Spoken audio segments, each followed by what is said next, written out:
وہ مارکیٹ کی micro economic معلومات اور عالمی حالات کو دیکھ رہے ہیں، اور ہر انڈیویجول کمپنی کے بنیادی انڈیکیٹرز کو سمجھ کر آزادانہ اور ریشنل ٹریڈنگ کر رہے ہیں۔ یعنی مارکیٹ کی افراتفری میں بھی ہر سرمایہ کار اپنے مطالعے کے حساب سے شیئر کی ٹھیک قیمت طے کرنے کی کوشش میں مصروف ہے۔ صحیح بات ہے، یہ واقعی مارکیٹ کے بارے میں عام تصور کو بدل دینے والی معلومات ہیں۔ لیکن ایک سوال ذہن میں آتا ہے، کیا پی ایس ایکس کے حوالے سے ایسی کوئی معلومات پہلے بھی سامنے آئی تھی؟ آپ کا اشارہ پچھلی تحقیق کی طرف ہے؟ ہاں، کیونکہ یہ ماننا تھوڑا مشکل لگتا ہے کہ پاکستان جیسی ایمرجنگ مارکیٹ میں لوگ اتنے سمجھدار ہیں اور کبھی پینک نہیں کرتے۔ کیا کسی اور تحقیق نے مختلف دور میں اس کے برعکس کچھ اور ثابت کیا ہے؟ یہ ایک انتہائی بار وقت سوال ہے۔ اس سے قبل ہونے والی تحقیقات کا حوالہ دینا یہاں نہایت ضروری ہے۔ مثال کے طور پر کون سی تحقیق؟ افضل اور ان کے ساتھیوں نے 2024 میں اور بلال نے 2021 میں جو تحقیق کی تھی، ان میں ایک انتہائی باریک پر اہم نقطہ سامنے آیا تھا۔ وہ نقطہ کیا تھا؟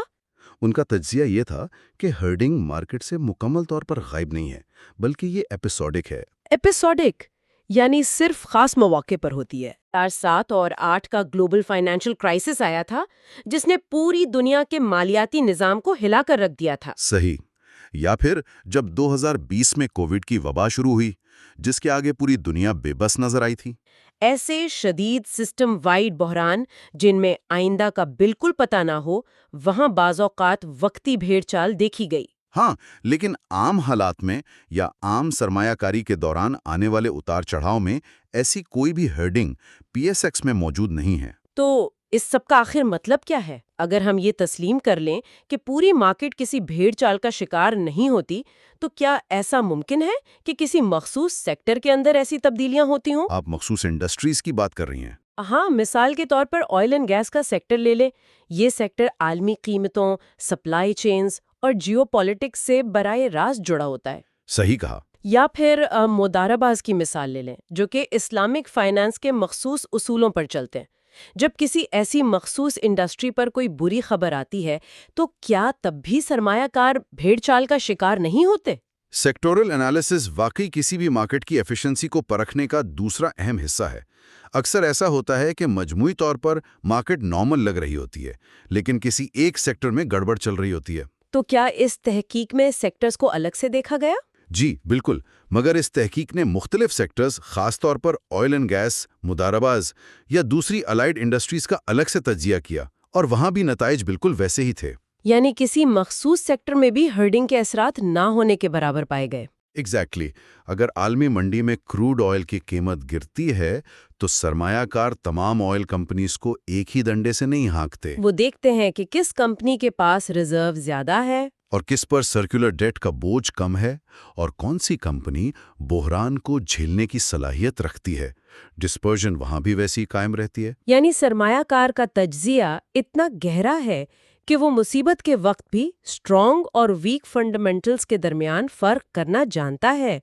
یہ تو ایمرجنگ مارکیٹس کے حوالے سے ایک بہت بڑا اور مثبت پہلو ہے۔ اگر ہم اسے بڑے منظرنامے سے جوڑ کر دیکھیں تو یہ نتائج وسیع تر مارکیٹ ایفیشنسی ہائپوتھیسس کی طرف اشارہ کرتے ہیں۔ مارکیٹ ایفیشنسی، اس سے کیا مراد ہے یہاں؟ فائنانس کی دنیا میں مارکیٹ ایفیشنسی کا مطلب یہ ہے کہ مارکیٹ میں کسی شیئر کی قیمت اس کی تمام تر دستیاب معلومات کی ٹھیک ٹھیک نشاندہی کرتی ہے۔ اور عام طور پر ڈیولپنگ یا ایمرجنگ مارکیٹس کے بارے میں یہ اسٹیریوٹائپنگ کی جاتی ہے کہ وہاں صرف افواہیں، اندر کی خبریں اور مینیپولیشن چلتی ہے۔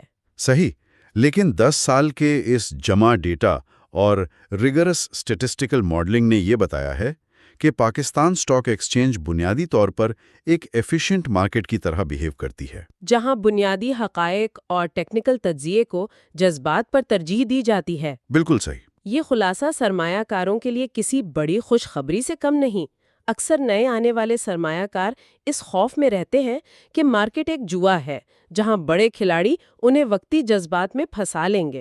اس تحقیق کا سب سے بڑا فائدہ یہی ہے کہ یہ واضح کرتی ہے کہ افواہوں اور مارکیٹ کے خوف سے ڈرنا نہیں چاہیے۔ اگر کوئی شور مچا رہا ہو کہ مارکیٹ کریش کر رہی ہے اور سب کچھ بیچ دینا چاہیے، تو ایسی باتوں پر دھیان دینے کے بجائے کمپنیز کی فائنینشیل رپورٹس پر توجہ دینی چاہیے۔ بنیادی حقائق پر اعتماد کرنا چاہیے۔ لاجیکل فیصلے آخر کار اپنا فائدہ خود ثابت کرتے ہیں، کیونکہ پوری مارکیٹ بھی بنیادی طور پر لاجک پر ہی چل رہی ہے۔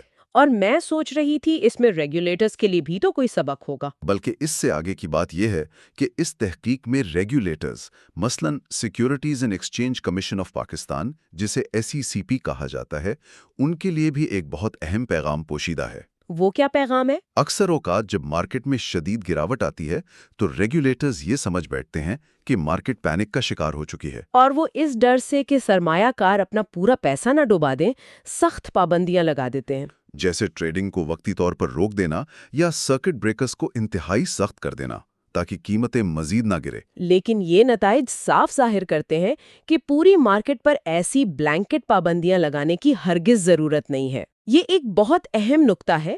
اگر سرمایہ کار پہلے سے ہی سوچ سمجھ کر فیصلے کر رہے ہیں تو مارکیٹ کو زبردستی روکنے سے الٹا ان کا نقصان ہو سکتا ہے۔ بالکل۔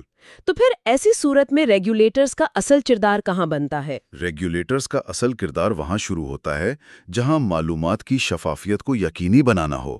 انہیں پوری مارکیٹ کو فریز کرنے کے بجائے اپنی توجہ صرف ان مخصوص سرگرمیوں پر مرکوز رکھنی چاہیے جہاں کسی خاص کمپنی یا سیکٹر میں ٹیمپریری لوکلائزڈ پینک ہو۔ یعنی جہاں واقعی کوئی گڑبڑ ہو وہاں ایکشن لیں، پوری مارکیٹ کو سزا نہ دیں۔ صحیح۔ ریگولیٹرز کے لیے بہترین پالیسی یہ ہے کہ وہ کمپنیز کو اس بات کا پابند بنائیں کہ وہ وقت پر درست اور مکمل معلومات عوام تک پہنچائیں۔ اس کے ساتھ ساتھ سرمایہ کاروں کی تعلیم اور آگاہی پر بھی سرمایہ کاری کی جانی چاہیے۔ جب معلومات کی دستیابی بہتر ہوگی اور سرمایہ کاروں کے تجزیے کی صلاحیت بڑھے گی تو مارکیٹ کی ایفیشنسی خود بخود مزید پختہ ہو جائے گی۔ تو ایک بہترین اور واضح نتیجہ سامنے آیا ہے کہ سرمایہ کاروں کو صاف معلومات فراہم کی جائے اور مارکیٹ کو اپنا راستہ خود طے کرنے دیا جائے۔ بالکل۔ اور جہاں تک معلومات کی فراہمی اور تحقیق کی بات ہے، دا مونک چینل کا مقصد بھی یہی ہے کہ حقائق پر مبنی معلومات عام کی جائیں تاکہ منی IQ میں اضافہ ہو۔ یہ بہت ضروری کام ہے۔ لیکن اس مطالعے اور اس گہری تحقیق کو آخری شکل دیتے ہوئے ایک سوال ابھی بھی پریشان کرتا ہے۔ کیا واقعی سب کچھ اتنا ہی سیدھا اور شفاف ہے جتنا ماڈلز بتا رہے ہیں؟ یہاں ایک اور ضروری نقطہ ہے جسے نظر انداز نہیں کیا جا سکتا، اور میں اس مباحثے کو ایک نئے اور سوچنے پر مجبور کرنے والے سوال پر چھوڑنا چاہتا ہوں۔ اچھا، وہ کیا سوال ہے؟ اس تحقیق کے ڈیٹا میں ایک بنیادی لمیٹیشن تھی۔ یعنی دونوں کو ڈیٹا مکس تھا؟ ہاں، اب تحقیق پر مبنی ایک مفروضہ یہ ابھرتا ہے کہ کیا ایسا ہو سکتا ہے کہ اصل بھیڑ چال عام ریٹیل سرمایہ کرنی بلکہ بڑے انسٹیٹیوشنل فنڈز کر رہے ہوں؟ میں تو حیران رہ گئی۔ یہ مفروضہ تو واقعی روایتی سوچ کے بالکل برعکس ہے نا؟ یعنی اب تک سارا ملبہ چھوٹے سرمایہ کاروں پر ڈالا جاتا رہا ہے کہ وہ پینک کرتے ہیں، اور یہاں اشارہ یہ مل رہا ہے کہ شاید پردے کے پیچھے بڑے ادارے خود بھیڑ چال کا حصہ ہوں۔ اس پر غور کریں کہ بڑے انسٹیٹیوشنل فنڈز، بینکس یا ایسٹ مینجمنٹ کمپنیز کے پاس بے پناہ سرمایہ ہوتا ہے، اور وہ اکثر الگورتھمک ٹریڈنگ یا ایک جیسی کمپیوٹر بیسڈ اسٹریٹجیز استعمال کرتے ہیں۔ صحیح، ان کے سسٹمز تو آٹومیٹڈ ہوتے ہیں۔ وہ انجانے میں ایک دوسرے کی پیروی کر کے ایک ایسی بھیڑ چال نہیں بنا رہے جس کا مقصد صرف وقتی ٹرینڈ سے منافع کمانا ہو۔ یہ تو بہت ہی خطرناک صورتحال ہو سکتی ہے۔ ایسی صورت میں بدنامی عام سرمایہ کار کی ہوتی ہے، جبکہ مارکیٹ کو اصل میں بڑے کھلاڑی ایک مخصوص سمت میں ڈھکیل رہے ہوتے ہیں۔ یہ ایک ایسا پہلو ہے جس پر مستقبل میں مزید ڈیٹا اور مزید تحقیق کی شدید ضرورت ہے۔ یہ ایک انتہائی دلچسپ اور گہرا سوال ہے جس نے سوچنے کا ایک نیا زاویہ دے دیا ہے۔ مارکیٹ کے اندر موجود ان خفیہ محرکات پر مزید تحقیق واقعی اہم ہے۔ بالکل۔ اور امید ہے کہ جلد ہی ایسی تحقیقات بھی سامنے آئیں گی جن پر ہم یہاں دا مونک پر ضرور چھان بین کریں گے انشاءاللہ۔ اور ہمارے چینل کو لائک اور سبسکرائب کریں۔ اپنا اور اپنی تحقیقاتی سرمایہ کاری کا خیال رکھیں۔ Like and subscribe.